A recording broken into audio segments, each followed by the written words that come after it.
just was finishing my research. Well, I think we can get it started. Hello. So let's get it started. So I'm not gonna focus on what we just have learned so far, but just to begin or just to start, let's discuss a little bit about what is the ancient Egyptian civilization. Where they were located in the southeast west of the Mediterranean Sea. They were divided in two parts: the Lower Egypt and the Upper Egypt. Well, they will also have over 20 dynasties. Actually, I have the emperors of each dynasty, but I don't think that I have. Um, I don't think that that will be pretty relevant. I'm just gonna discuss a little uh, some emperors that were related of my findings. Um, so moving on to what I wanted to discuss, let's get first focus on the what were the important aspects of the Nile and also the pharaoh. So we just began to discuss what happened with the Nile. So the Nile was probably the main cause or the main reason of why the Egyptians could construct that empire, because they basically facilitated agricultural methods, and they have many sanitary uses also. So, but although they give the ancient Egyptians many things, or they contribute to the growth of the civilization also at the start. There are many findings that suggest that there were many floods of that night, and that they actually began to construct dams. Yeah, as you heard it. So actually, but okay, but before starting with dams, I just want to make sure that you know this part. Many historians suggest that they actually were finding an alternative to avoid the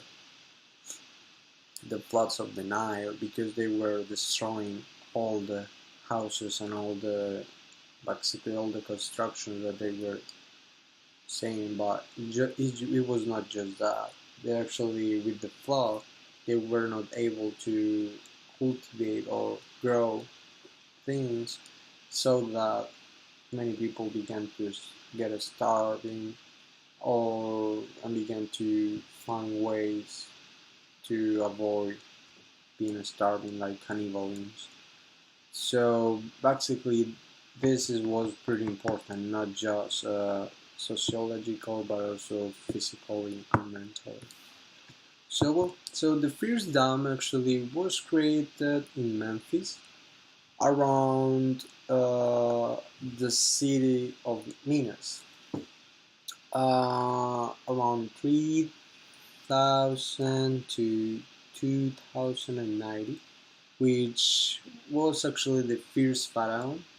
This actually was not what we discussed, because we discussed from the old Egypt, the the old kingdom, which more or less began from 2600 to 2100. So this was before this happened, before what we discussed. So actually, this was the first pharaoh, uh, and it was pretty different of what we can see in the different dynasties, because we can see in the different dynasties, in the old kingdom, the middle kingdom, and in the new kingdom, that not just the civilization grow with the technology or the empire, or they just expand. No, they actually grow mentally, because the emperors in all the different kingdoms has different roles. And why I know this? Because the first pharaohs, they were uh, thought to be treated like a divinity. They were related with the god of sun, and basically they were just a monarch. They were just an emperor. So they basically just uh, lead all the civilization. But it was not as we thought. Probably, well, many historians say that probably were more like an slavery. Others say that was a patriarchic, like a patriarchic family. But many others say that actually was a mix between them. That they know that they were basically slaves, but they still have that connection and that relationship with the religion. Because what makes the ancient Egyptians so that special is that they loved their religion and they were hoping to follow their beliefs. They basically believe in the afterlife, and they just were trying to prepare in this life for make a door or a gateway to the afterlife, so that they can have a pretty nice and standing life in the other life. So they basically thought that there were two worlds, separate worlds. One that they just basically were working so that hard to then be able to have probably just live like a king or like the pharaoh itself. So I think that that is the relationship or the key right there. That they know that they were slaves, but they believe in the afterlife, give them like hope that they will have better conditions, maybe. Although there is not, I think there is not too many research about that. I think that is the most important issue. Okay, now let's talk again about the first pharaoh. So the first pharaoh, it was pretty powerful because he had Egyptians all over his control. We can see that during the period or during the passing of years, they were divided in um, certain independent territories. Uh, that is why I think that they don't start, the book doesn't follow that, because there are many, like many revolution or many it's pretty disorganized, or I don't know, probably they have a different focus. But okay, so basically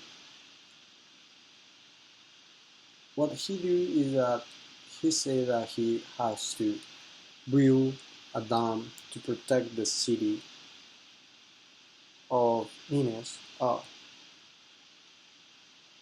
I don't know if the city was Nineveh or Memphis. I can't remember pretty well. But he said that they have to construct a dam at the east of Memphis. Oh, but they actually it's pretty impressive because this dam was 40 feet high, so it was a pretty big construction that surrounded that city.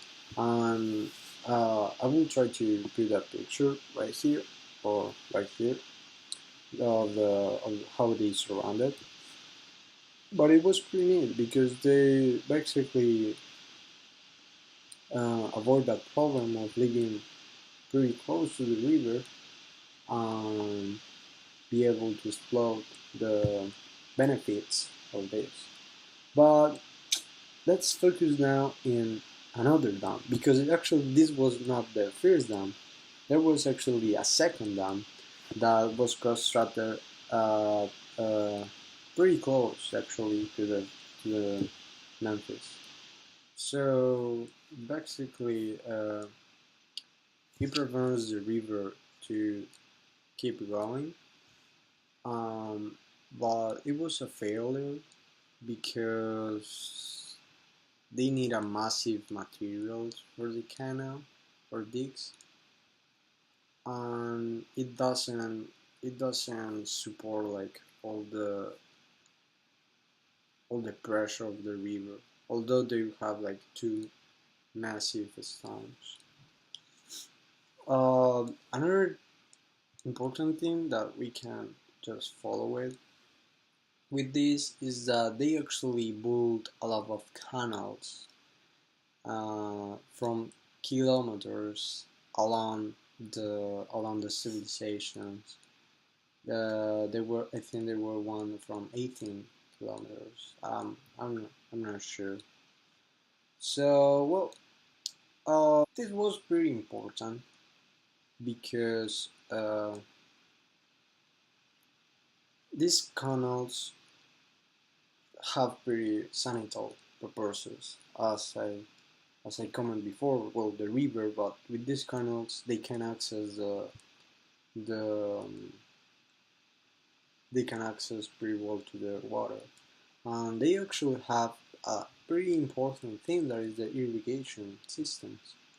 They actually use those canals to be able to construct irrigations, like irrigate like the floor to be able to make it more prompt to agricultural purposes. So let's see now how those canals were exploited sanitary. Actually, there was I think it was no, I think it was the fourth emperor, the fourth dynasty. I'm not sure, but there was a guy that told him that to make the first royal tomb. I think it was the second one or the first one. I think it was probably the first one. He told that the royal engineer to make the mastaba stones. It was the first construction of rectangular structures, and it was pretty deep. It was basically a tunnel, and then it was just a square, so that they have also here like a way for the slaves to construct, or the engineers to be able to construct all this stuff, but also a tunnel that was like this. So basically, it was like this, and then this, and this, and this, so that the basically the basically like this, and then it was like this. So this is like the surface. So basically, they could take down the tongue and then close the door right here to avoid people to get into the tomb, because what happened is that it was not just the pharaoh who was there. Actually, were almost all his personal benefits, all his personal things. They were treasures, and they were the most important um, objects. They actually were many funeral um, part for his family. There actually, I remember that I read some time ago that sometimes they actually were servants that check that everything is right, and those servants actually steal the treasures. But and that is why, actually, that is another important thing, because this will change the overall constructions of these funerary tombs, because pharaohs want to prevent stealers to rob or steal their personal their personal objects. So, but now they evolved from this square, or just like, yeah, just like this room, to the first pyramid. But actually, I thought that Nisa, yeah, the Great Pyramids were the only ones, but actually, it wasn't. Actually, the first pyramid was not as people thought. Actually, they were like kind of a steps and steps. It was like it was similar to the Maya pyramids, but then it doesn't work. So I think that was the period of I hope that I hope that I hope that I hope that I think that is the name of the engineer that also was physician.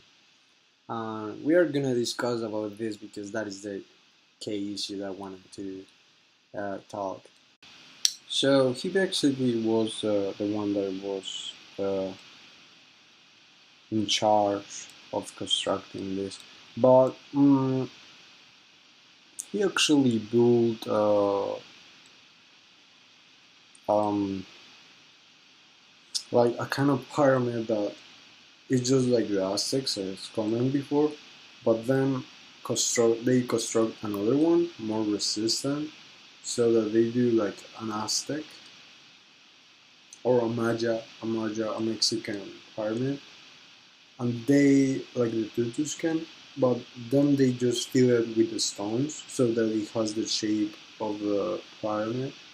Um, but then it was not resistant enough, so with over the time the rocks just go down, and that is why it's like a kind of mountains of plenty of stones, and that is one of the pyramids. But and this evolved in what we know of the Great Pyramids, but they have the same structure. They actually were a pyramid. It was constructed in that triangle because this was thought to be connected with the God, with the light. It reflects how the light goes. But they know that the light goes right here and here. That is what they thought. But actually it's pretty neat because these pyramids are connected with the constellations, which basically just pointed on the constellations that were thought to be like the home of the gods, because Egyptians, if I'm not wrong, they thought that the stars actually were where the their gods were. That I think that is why many people think that there are many aliens or that kind of stuff. Over more than 100 pyramids were constructed. Nowadays there are 80 that remain in good shape, but there are still ones that we just know about them because of the several old documents, but there are ones that we actually I don't understand. Okay, so far we have discussed the pyramids. Now on the pharaoh. Um, oh, by the way, so talking more in detail about the pharaohs, they were treated as a deity. Um, it's not my field. I'm not related with political fields, but I see really like how I can relate this with my field. I want to be in the medical field. Um, I was actually pretty interested in how uh, similar is actually the way that people organize medical aspects right now with how the emperors organize the physicians actually. But we are gonna discuss this a little bit more in a while. But first I want to discuss about the mummification. So basically the mummifications started as funerary religious atoms. So they basically started as just leave the bodies dry with the sun and then sepulture because they began they wanted to artificially preserve the bodies. So this evolved basically, and what we know about the ritual mummification, but this ritual was not like this. It's just like as I could realize, every big process has to be constructed from the beginning. So that is, I think, that one of the biggest values that this Asian civilization can give you. That you have to work from pretty lowest, but you can do big things. But although you have big things, it will not be as you expected, because many of the emperors or pharaohs, I'm sorry, I keep saying emperor, the pharaohs think that they will probably be alive for many years, but under civilization will grow as the biggest one to just become a god, to just become perfection. And the looking of perfection actually led them to other civilizations to conquer them because they were not worried about what happened to the surroundings.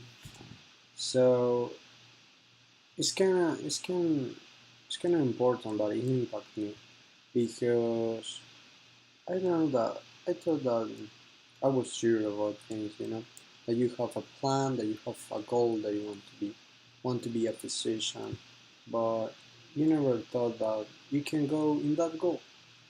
But then what happened? Then when you realize that goal, it will survive you. You will be you will be happy. Probably not. You will not be able to go as so that far that you want to be, because I think that many people want to be respected, that many people want to be rich, or that they want to be well known as an Einstein. But where is the purpose of that? Where is the purpose of let as a perfection? Because at the end it will not be as we thought. And I think that that was the main reason of what I learned just actually touched me in that point. Well, moving on what I was commenting,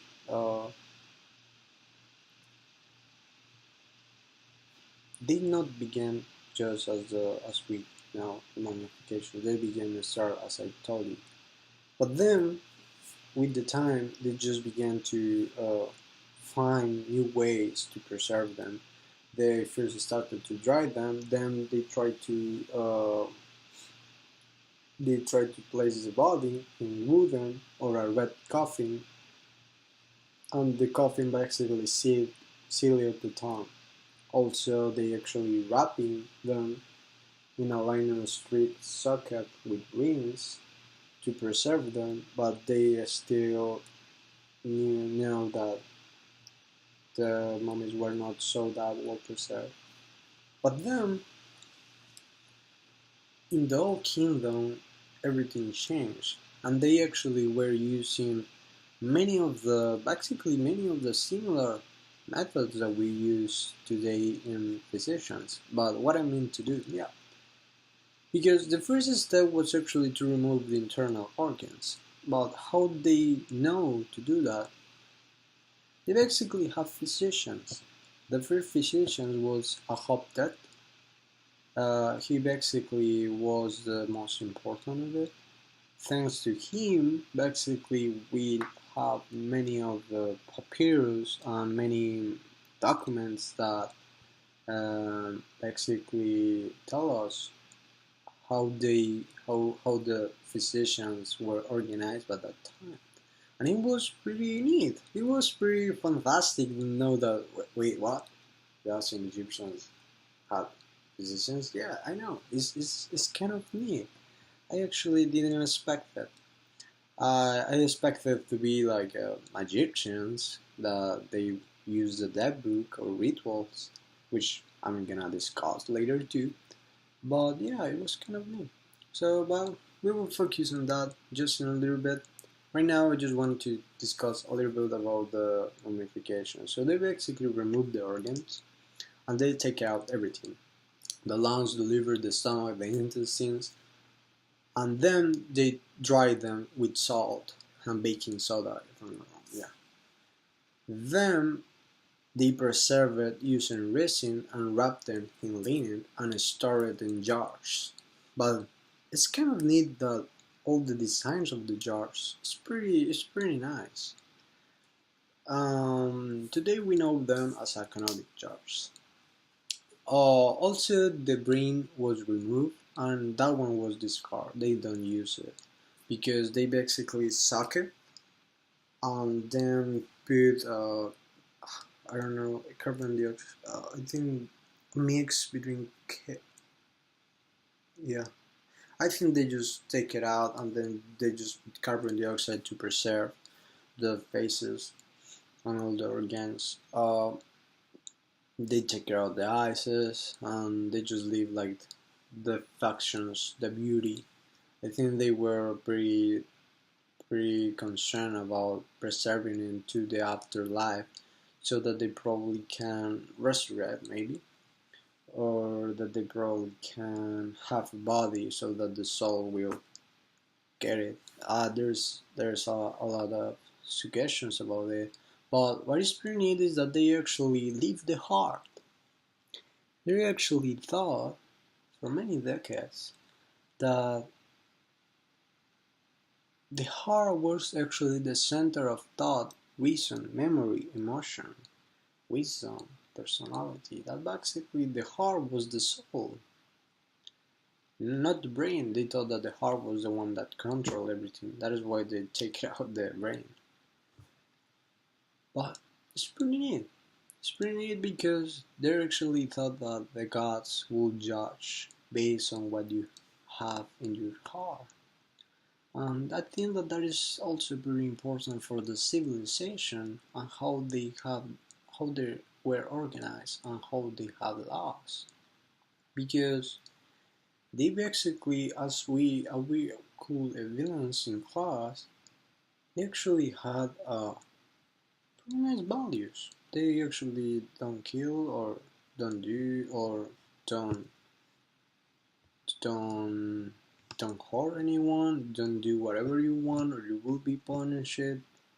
Like they, which in the book, in the Book of Dead, actually they're pretty nice, nice details about the values that they have, and they actually just prepare for the afterlife, and the afterlife just give them that sense of organization to respect the pharaoh, to follow the orders, to be good persons, and if I relate that with my experience, it's kind of neat to just focus on how my feel or how my goal to be a physician can change the way that I think, can change the way that how I act. And it's pretty interesting to see how every person in the related field acts in a different way. And I didn't realize that the way that you behave is the way that you want to project the things in your life. So their values, obviously, there were one that very strict. And I think that every one of us followed them. Many of them were, as I commented before, don't kill anyone, or If you steal something, well, they cut your arm. Well, nowadays we don't. Well, like the Code of Hammurabi, although it's not from this civilization, it's eye for eyes. But all these civilizations, not just the Egyptians, but all portray the civilization that we have today. There's a relationship between them. It's not something that just passed in the past. There's still something right there that unifies everything. So it's kind of neat. Well, I just comment you about mummifications. So basically, they actually have another rituals with the mummification. They, as I commented you before, they let dry the organs, then put it in little jars. They mummify the body. They take out the organs. Then that they take out the organs, they leave the heart. And here is the main issue.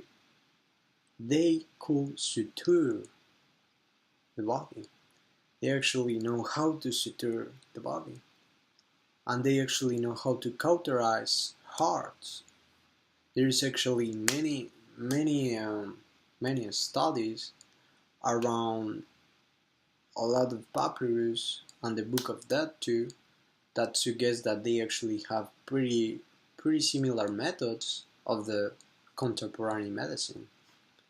And it's kind of neat. It's kind of neat that they know how to suture, that they try to make a sticks in the body.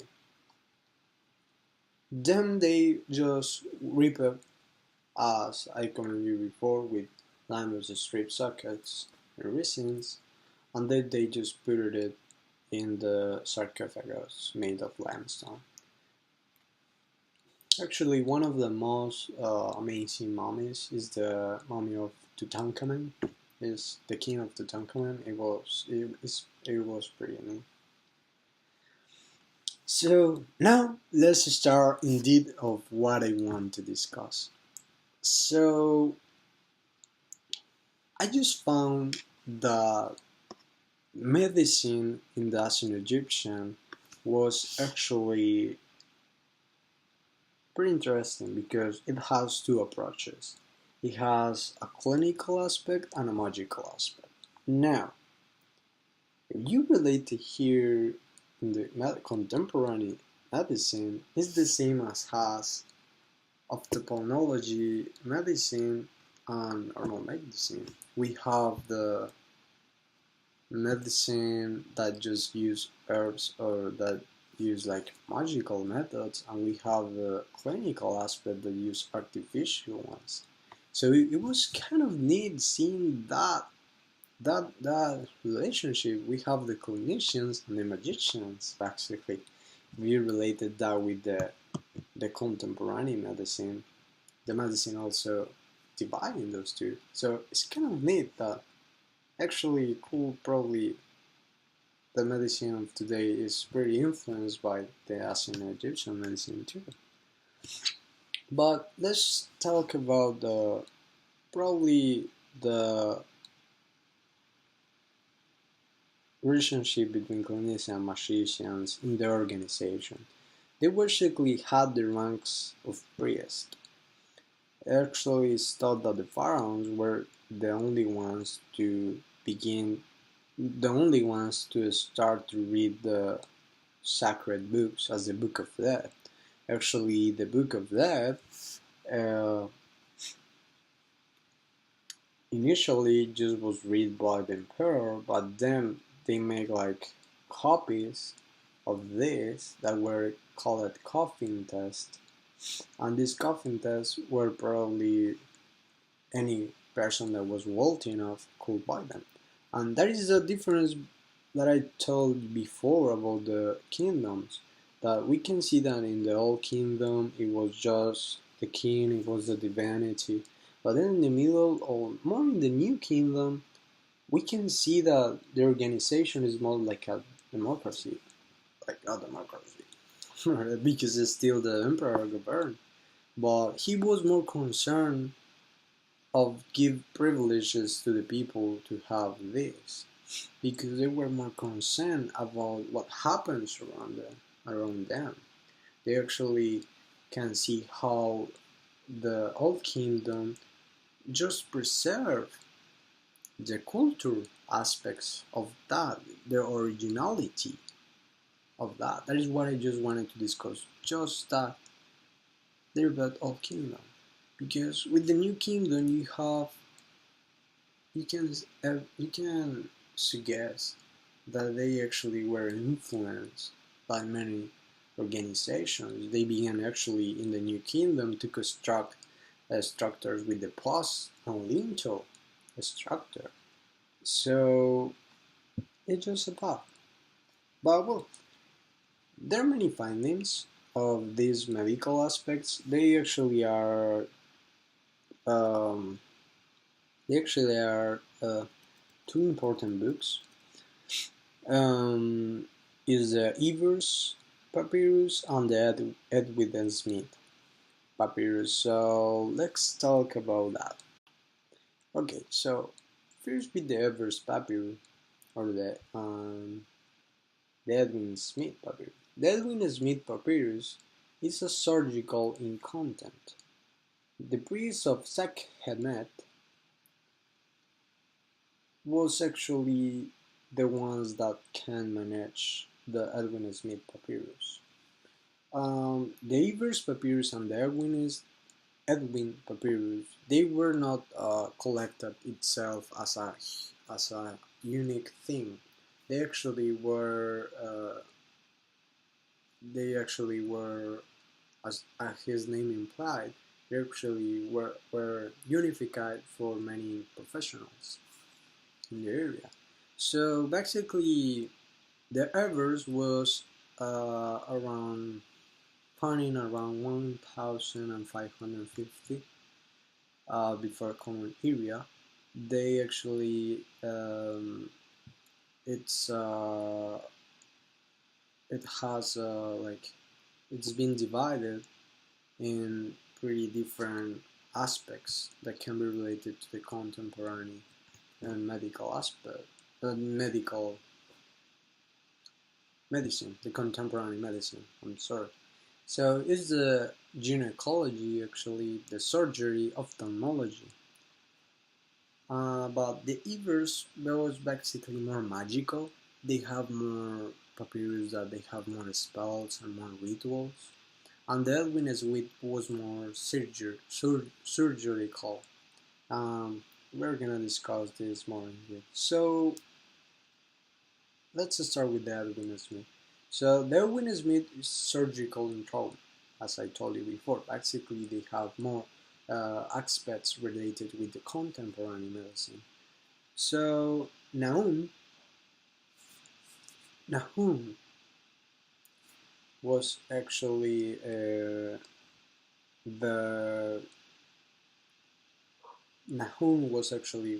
what exalts the topic of the surgical trauma. Nahum is the word mentioned. So they were related with woman. These papyrus were related with woman and pregnancy. Berlin, there was another one. Oh, I'm sorry. They were divided in sections. So the first section was Nahum, which was related with woman and pregnancy. Then was Berlin, that was related with childbirth and physicians' formulary medical instruments. So basically, what this means? Well, basically they actually have diagnosis, then they have the treatment.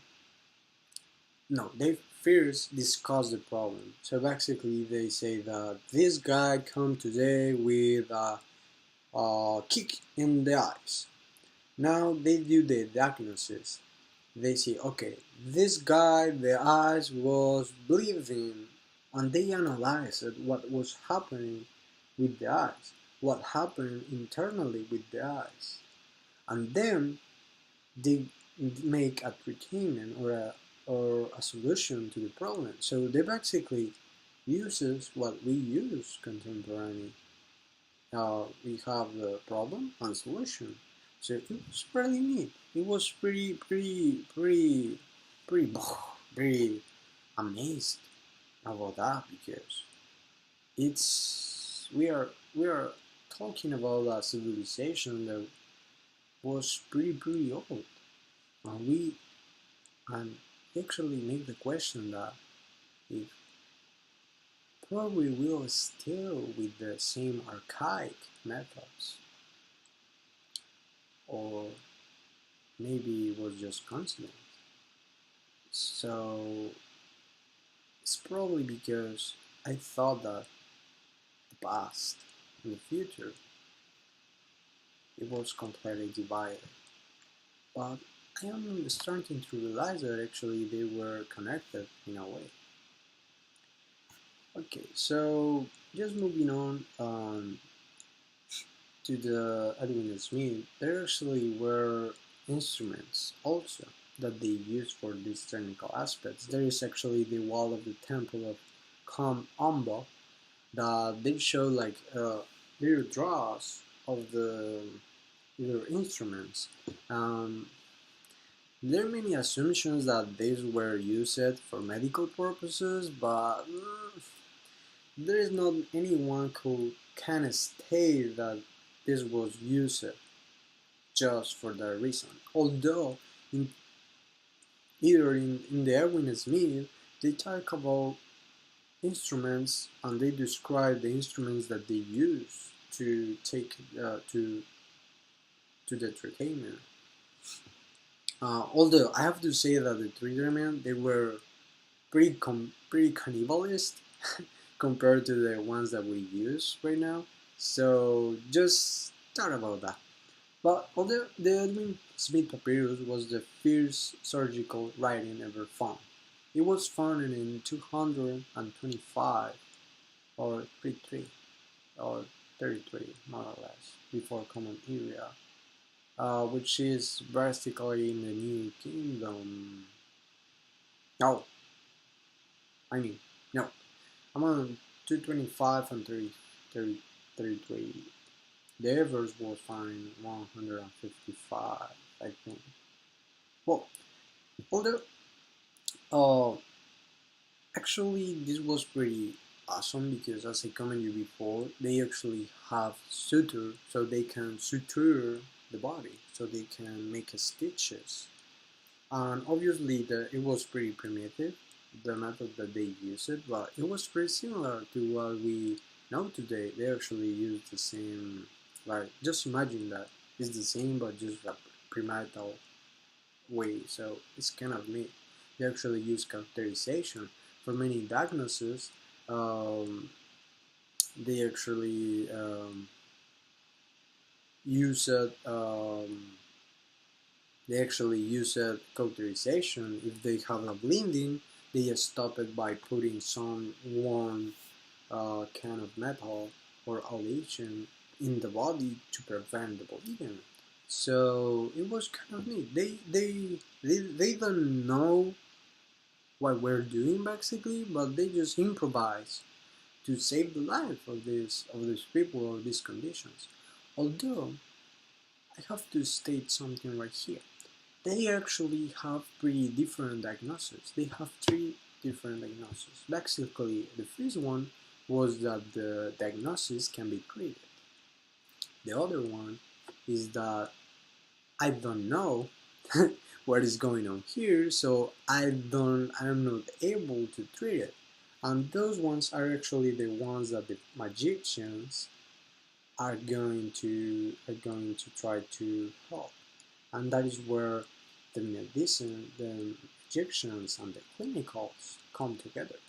And actually, we can see that by that time we have the magicians, the clinicians, and the people who use both.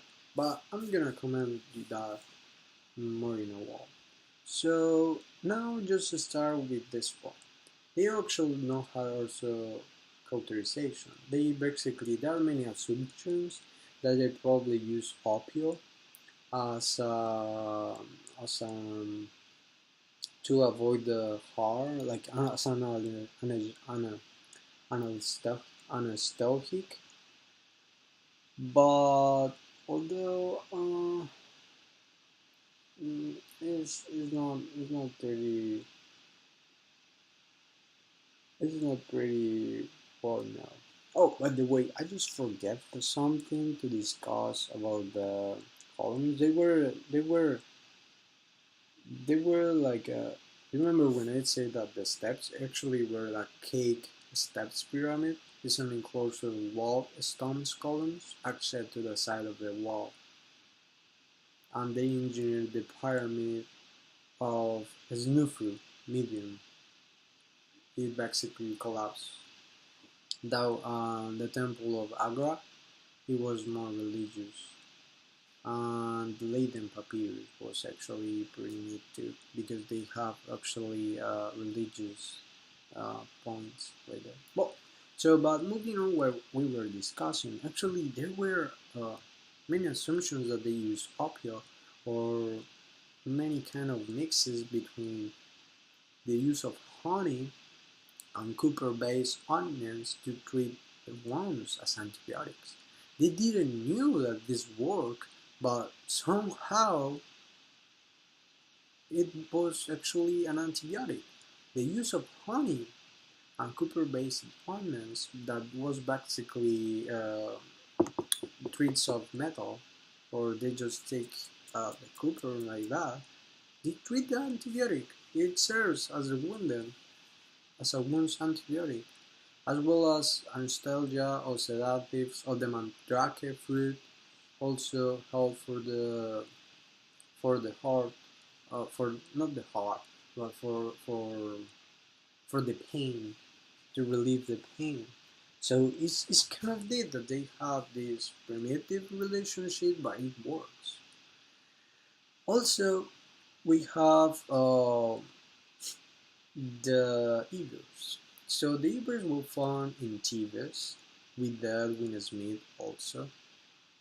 But what I wanted to discuss right now is the Ebers were most based on mystical aspects. Oh, by the way, the other thing was that Edwin Smith actually had I can't remember it was Edwin Smith Papyrus or the Evers, but I think it's Edwin Smith because he talked about surgical things. It was that they actually were divided um, in different parts. Actually, there were findings of papyrus that talk about the head, the from the head to the bottom of the feet, the liver, the stomach, and all that kind of stuff. But they actually are not papyrus about the feet or the legs, but it suggests that probably because the physician was finishing, he probably died and he couldn't keep writing the papyrus, but it's not a factual fact. So, but what? So moving on what I want to discuss, as I mentioned you before, the clinicians actually had like a kind of organization because you have the clinicians, the magicians, and the ones that could use both of them. So, but what I want to discuss is the organization that the emperor provide for these physicians, because many physicians were just used for the emperors or the pharaohs, and other ones they could be used for the citizens or the slaves. Well, they were the citizens. So basically, the health hierarchy was a minister of health, then the chief physician of the south, and the chief physician of the north. Then the fifth physician of the north is dividing the chief physician of the oh yeah then the fifth physician of the north is divided on the general physician and the specialist. And the specialists divide in different specialists: the teeth, the eyes, the body, the rectum, so on. And they actually used this. There were many of them that probably probably specialized in certain things. But there were another ones that actually was like the physician in chief, but there was the other one that it was not. But they were not like indeed like today, but they actually have a very similar um, like a similar thing. They actually were nurses and they actually were um, people who uh, helped the physician. So it was pretty similar, but in a primitive way. It was not so that similar. It just was like a primitive way, like the just the general idea, basically. So, but finally, we um, we have the surgery. Uh, Finally, we have the two magicians that were pretty important that I want to discuss. It was Isis and Thoth. They actually were magicians. They actually need Isis and Thoth magicians. They actually it's pretty neat because they were like the most well-known magicians at that time. So basically, they use spells and amulets to basically cure certain disease. I'm talking about the magicians, not about these particular things, these particular people, because these particular people, if I'm not known, they are legends. So they basically try to use. They were pretty important actually in the funerary rituals because uh, they actually have amulets and spells for the afterlife, which is pretty related with the use of the Book of Death. But now, the Book of Death was not an entire book as people suggest. No, the Book of Death is actually a collection of a series of papyrus and documents. As I commented you before, it was the coffins test. These coffin tests were basically kind of spells that people with wealthy can access and then tell them in the funerary to have like a good trip for the afterlife. But okay, just moving on what I was commenting before, Amhotep became a legend, and Amhotep, as I commented before, was like a pretty important physician like back time. I think he was probably is the position of the Persian emperor. I don't remember pretty well. I thought I actually write that, but no. But although I hope that was pretty important because he became a legend. Also, Webanur Ubanir and his wife. But why? Because they were related as the magician and the clinician. So um, actually has books of spells and rituals and that kind of stuff. So, but why they were Webanur and his wife very important? Because there is an history of magic crocodile, a magic crocodile that actually was made from a wasp of mother. So I'm gonna talk you about it. It will be a vague explanation of the legend because this is just what I can remember. So basically, there was this guy, Ivan, and his wife, or Ivana was his wife. Ivana was his wife, or let's see.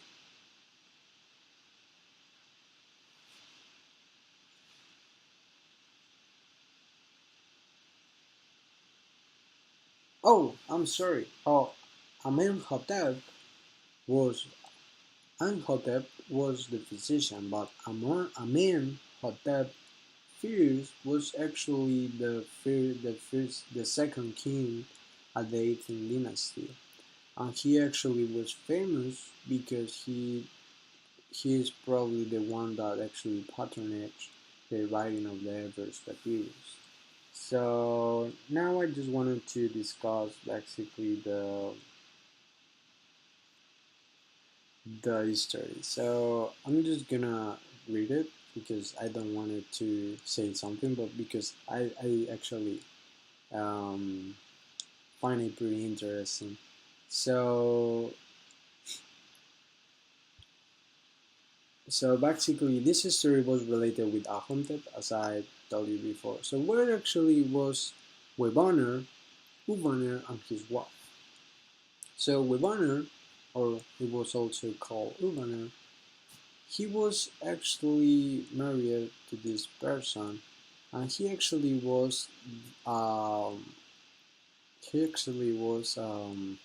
priest, and he find out that his wife was cheating on him.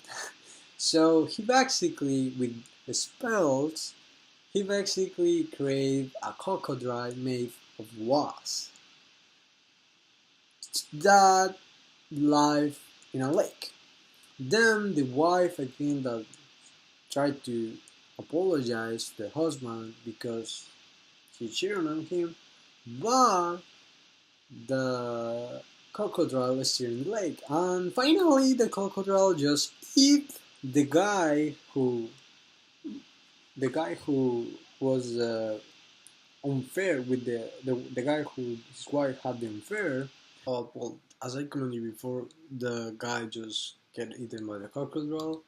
The woman is born, and actually these were a kind of histories that were talking about the emperor in the third dynasty, and that make Ihotep a pretty well legend magician. So he was basically the most important magician and clinical back in his time.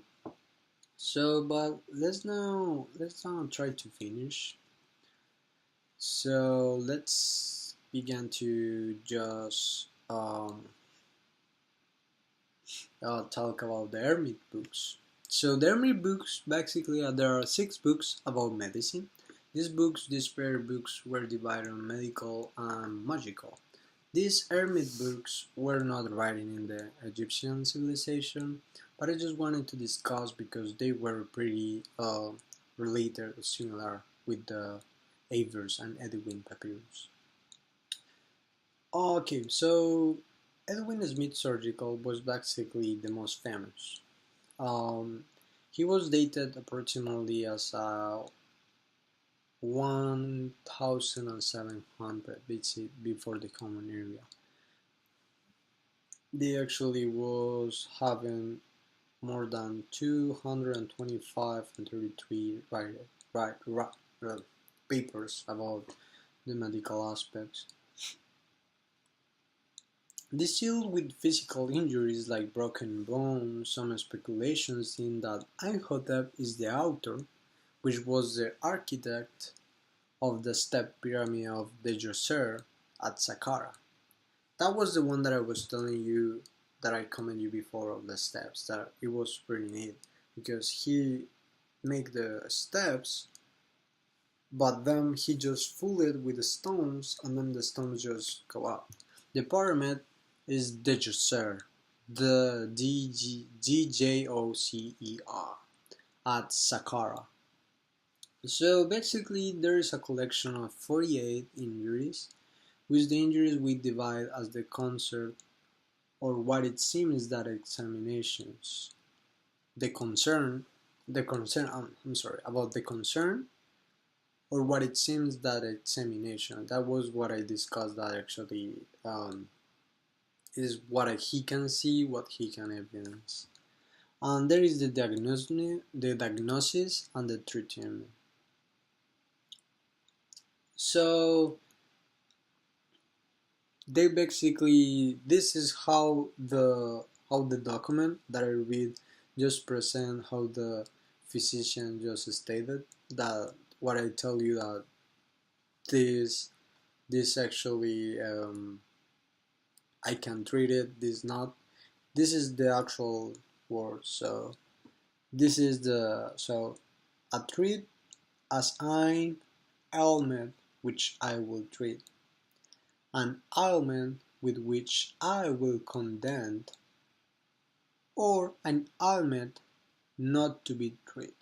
So basically they were saying that there is the treat that I can fix, the treat that I can see if I can fix, and the one that I don't have idea, that they were treated with medical aspects, which is kind of neat. This is pretty neat. I actually I am amazed about this. But then Darwin Smith did not contain any discussions of surgery. As I commented you before, there is just like a chronic, basically, that the physician have of all the patients that come. So basically, it's not entirely about surgical. So I just wanted to emphasize that the terminology is used as surgically, but it's not entirely surgically, because as I told you before, it's a primitive way. So, but now this is the kind of need that I wanted to discuss also about Edwin Smith, because actually it's told that he actually instruct how to remove bone fragments and how to fix the wound and how to, but it doesn't say how to cut or how to suturize. So it doesn't say how they do. And also so Egyptians perform circumcisions, and um, they basically didn't have like how they did it. They don't explain that, so that is why it cannot be a surgical, because it's not an instructions. It's not like an instructive document, but it has the idea. It's like I think that is more like how in psychology they suggest that how you can see like a kind of picture that you think for the Mars, for example, they thought that they were faces in the surface of Mars, but it was actually your brain that suggests that picture. So I think more or less is what happened with us in Egyptians, because we cannot suggest what is the primary purpose of the document, or if the translation is correctly translated. So although many professionals say that they actually have factual facts about it, but yeah, it's kind of an assumption probably. So, but what it was kind of neat that the Edwin Smith papyrus, uh, in the reverse, or it also have magical spells on diverse topic. The first eight concern the past of the year and the belief of Wenshu, which do caused most disease. So what was Wenshu? So what Wenshu basically was like a substance that the body had. So they believe that this Wenshu, it was the one responsible with all those diseases that were not be able to treat, and that is why they use a spell to take it out that went through. But they know, in a sense, that there was something in the body that, for example, give them a cold, although is a vague example. But it's kind of neat that they have that assumption. They have that the Wenchdu was actually the responsible for most of the disease, and he was located on the lower intestine. Actually, it's thought that this substance, where it was alive, that it could coagulate the blood and change it to the pus. Raising the substance also produce fever or affect the cardiovascular system, and just an enema was the solution to take care of that solution. But actually, there was kind of neat thing right here. There was temples in this period of time, because I think it was in the upper Egyptian. There was this. They were called the Dunder magical waters. Actually, it was a construction, pretty beautiful construction, the Dunder magical waters, and they actually thought to be pretty helpful because it's the Southern Egypt temples. Southern Egypt temples were known for the preliminary sites to pray or medical miracles, and there were these magical waters that could cure everything. The most important physicians, as I told you before, it was Imhotep and Amhotep first. Amhotep, it was the son of Hap, and it was I think it was an emperor of the 18th dynasty, and Amhotep was the architect of the first emperor, and was also his physician. So he was actually responsible. It's thought that he was responsible to write all these medical or clinical documents. Okay, so now, as I told you before, I just name it like the ones that can do clinical, and the ones that do magical, and the ones that can do both. So, but actually there are factual names that they have. So basically, the priests or physicians who heal were called Wabu. Physicians were called Son. It means that the ones that use basically the one that heal were Wabu. Wabu were all the physicians. They call it Wabu. But then the ones that just lay on clinical aspect, they were called Son.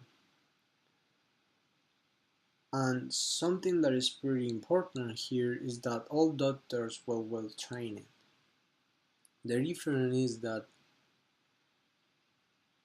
the lay doctors use many sources to cure disease. So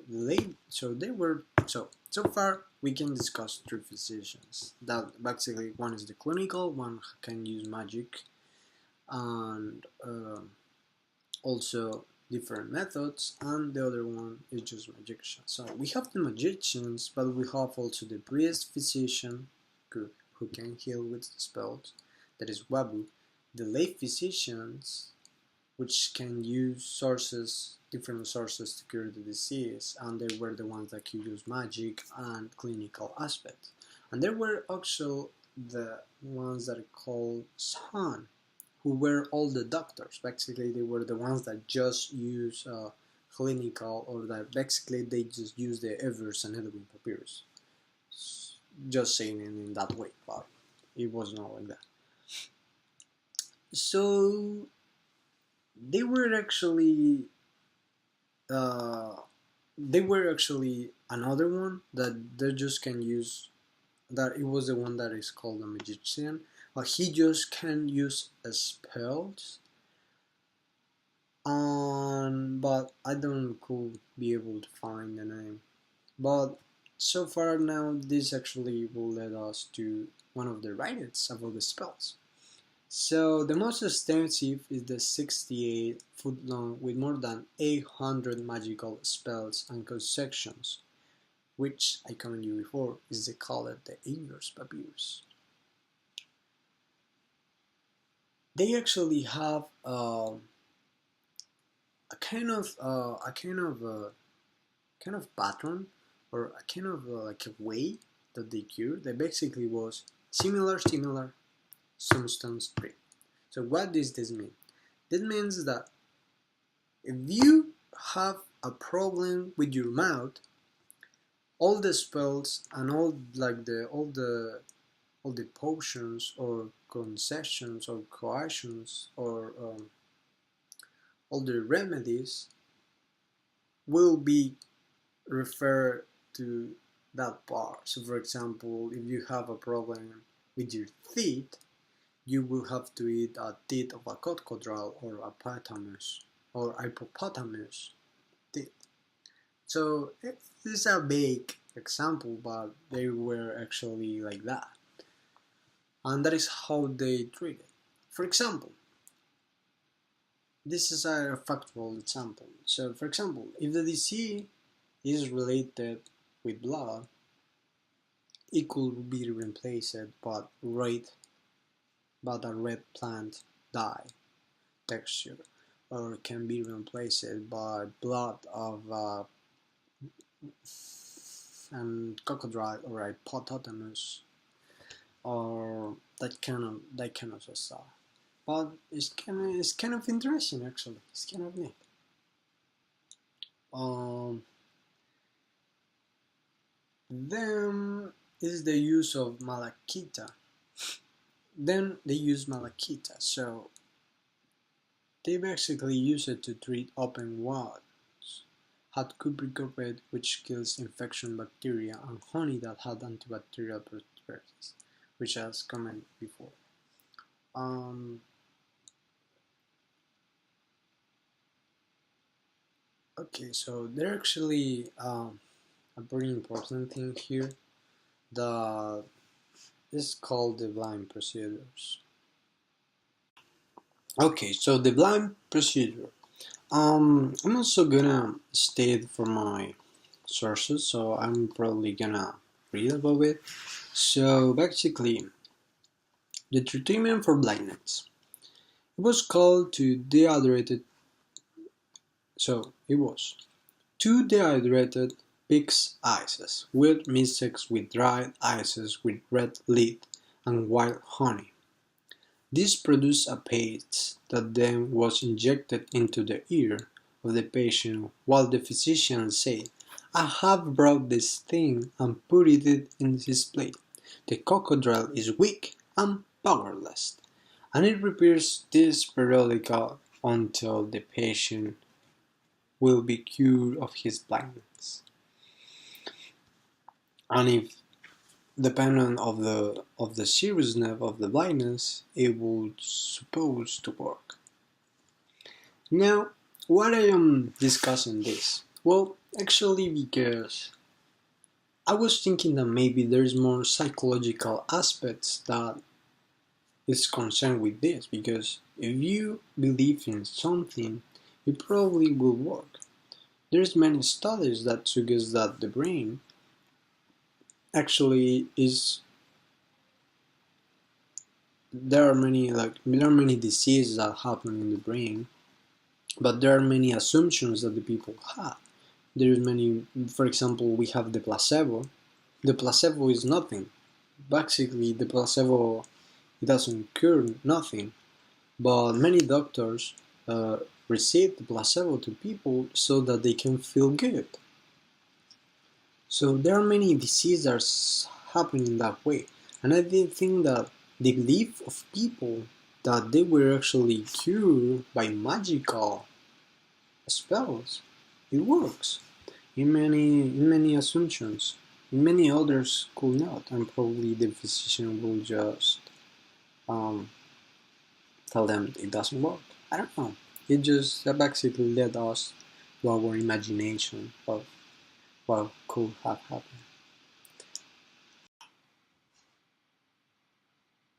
I almost forget to tell how the Egyptians fall. Well, basically, people think that the main reason was because of the persons uh, invade them and conquer them, but actually was because of the pharaohs. The pharaohs were investing too much money on their constructions and itself, that they don't have a pretty well economical organizations. Actually, in the period of the Ramses III, Egyptians began to grow in a pretty economical crisis, and until also Cleopatra they began to have not resources to make actually to sustain in front of the civilizations. As I commented before, Egyptians were more concerned about the actual fact that that they were surrounded by many civilizations, that they were not the only ones. So that was basically the probably one of the many reasons of why the Egyptians were conquered by the Persians. But primarily it was because of that, and because they actually don't have pretty well militarized weapons. They were not concerned about that. They were concerned about religious. It's like if you, although it's a bad assumption, it's a bad example. If you put a monk uh, against Arshal Marx, obviously he's gonna who is gonna win the fight? We actually have here that the monk has a pretty knowledge and wisdom, but we have the fighter that is experiencing killed someone. So we have two bridges. We could see that in this case, the martial arts expert was the one who won. And this is the fall of Egyptians. And as I commented before, it's it's pretty interesting how they were concerned in certain parts of the life that they lost it. And I assimilate with my life, and I can see that I have not worried about certain aspects of my life that contribute to my career or that will contribute to my career. And it's pretty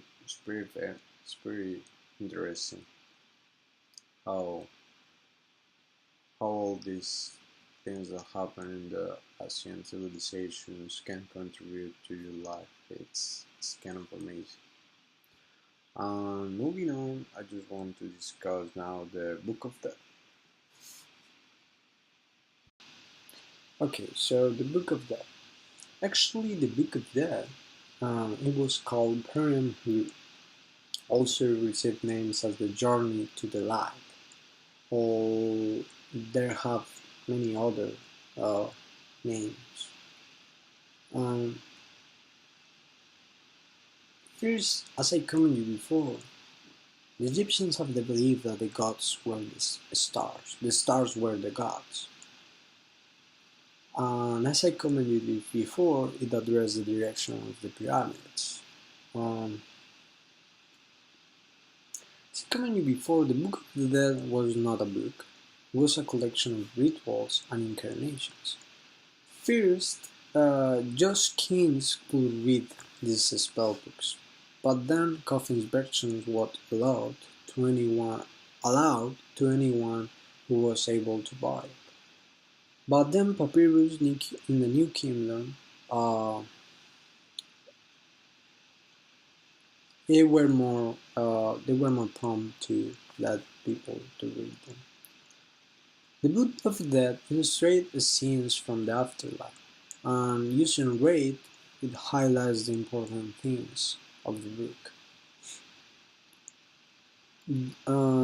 Also describe the underworld and the gates of Osiris, and the enlightening boat journey through the underworld, bringing light, air, and food to the infidels and teaching the reward of the just, and the punishment of the wicked.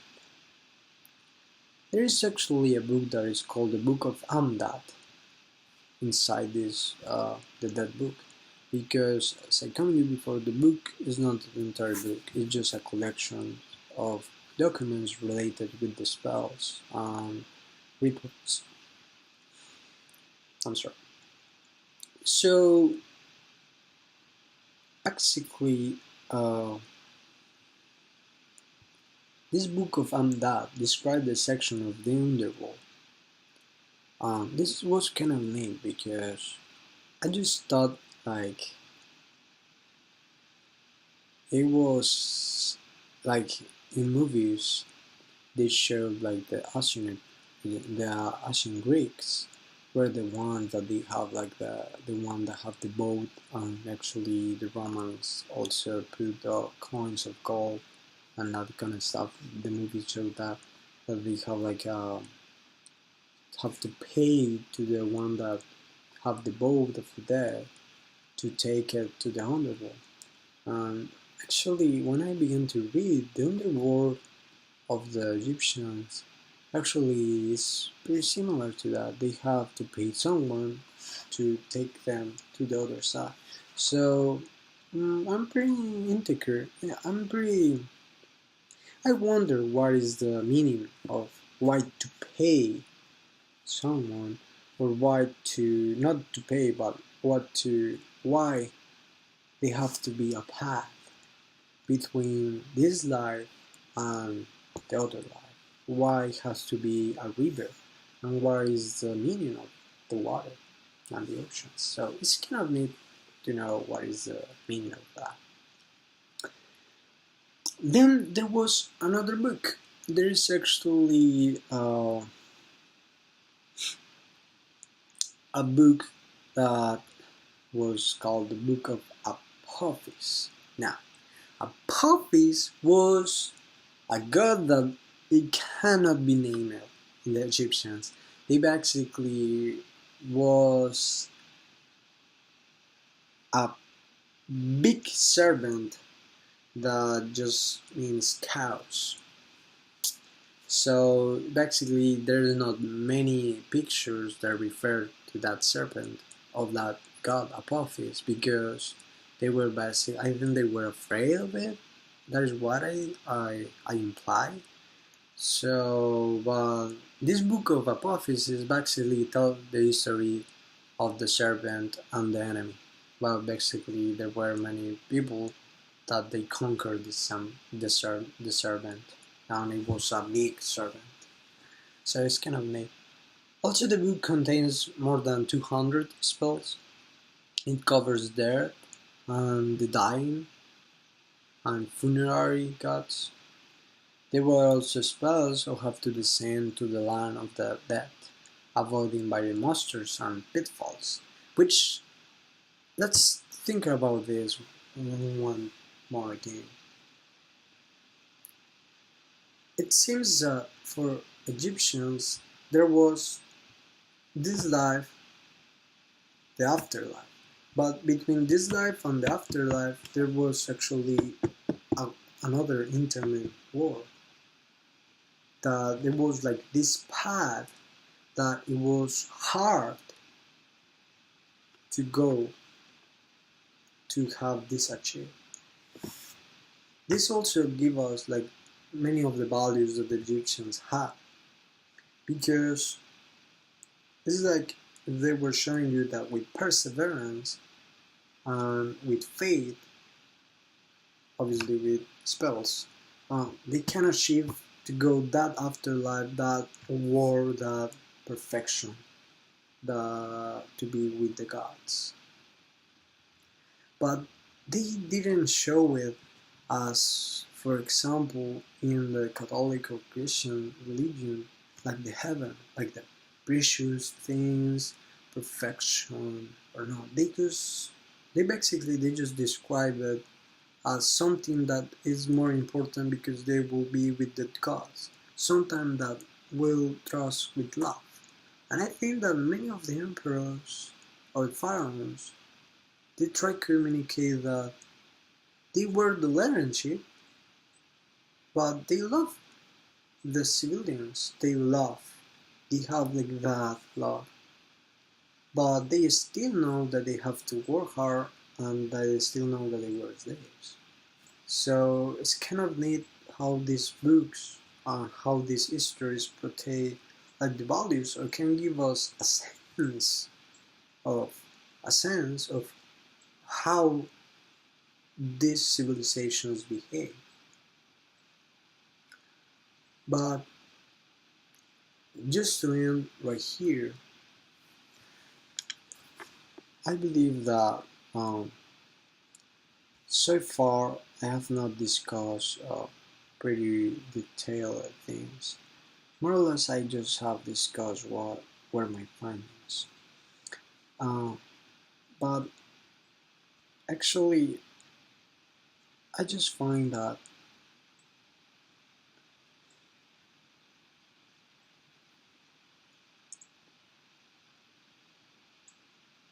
the major challenge of the cultural civilization, it was that pass from the life to the afterlife. It was not even the life itself or struggling to do a good job. That was the challenge. But also, obviously, they have challenges coming before of the floods, and also people who come and try to conquer them, and they actually try to make an empires. They have many challenges, and they fall. They were a big civilization. It was an empire, but I have been amazed with this civilization size. I have memory because I think, in a sense, as a civilization, every time we try to find that perfection that the Egyptians portrayed, they had many challenges, but as I commented before, with perseverance, they could overcome those difficulties. And I probably have answered all the questions, probably not, but I think that this project was pretty important to me because I just realized that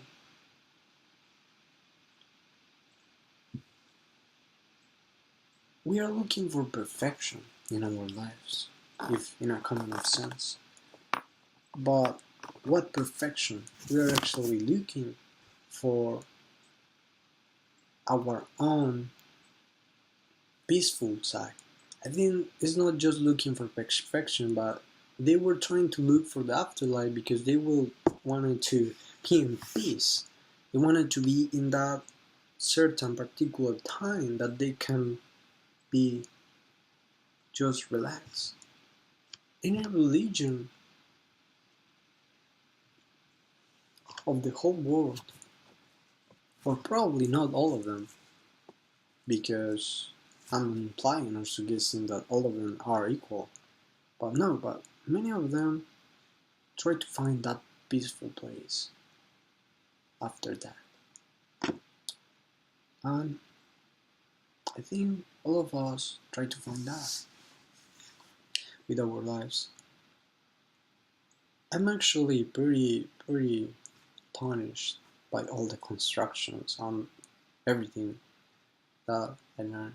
Actually, by the way that they put the obelisks is amazing.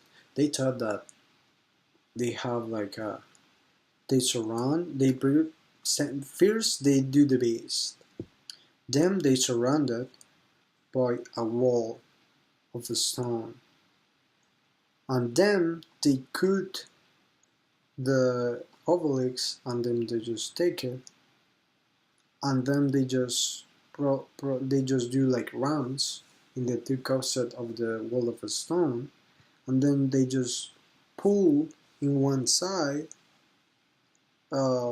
ropes, and then they just pull and pull for that ramp, but they fill that wall of stones with sand so that it will support the pressure of the obelisk, and then they just take it out the sand little by little until the obelisk is really there and really neat. So this is an assumption of how they probably put them inside all those constructions. But I still amazed how they can achieve of what people together can achieve. I think that is the other important aspect of this ancient civilization, is how, as a culture, how together we can do biggest things. I thought for myself to actually find the perfection. Actually, in the Ramses II, he actually built a huge statue of himself, and he put in the description of the statue, see, like basically just implying that see how big I am, and I am the queen. I am the queens of kings. See and the spear. So basically, they were saying that he was huge, that he was a divinity. But his statue just, from his statue just remained the head and his feet, and everything is just sand. Nowadays, what remains from that side is just huge constructions and beautiful, beautiful constructions, but just sand. Of that as a civilization. So you can see how they wanted to be perfect, they wanted to be big, but they then were probably just recognizing over centuries, but it was worthless. I wonder if it was worth. But and then I don't think so. I think everything of this, what I have implied in my life, is that we actually have to try to continue how the world is, because I think that the world works in a way that it's supposed to work. That we can improve it, but to be able to improve it, we have to do little steps. As I commented before, the pyramids have little steps, procedure by procedure, evolved. And I thought that evolution had to be like that, but what I realized is that probably we could have been constructed a civilization that could agree with everyone, just not to look for perfection. So it's kind of interesting, and I really enjoy, and I hope that you could understand everything that I just told. And I apologize if I read sometimes or if I just did introductions, but for me it's pretty hard to actually talk or explain certain things. But I appreciate this project. It fooled me a lot. It gives me certain things. It let me realize certain things that I didn't realize in my life, as well as many things. So thank you. I really appreciate it, and I hope you enjoy my video. Bye.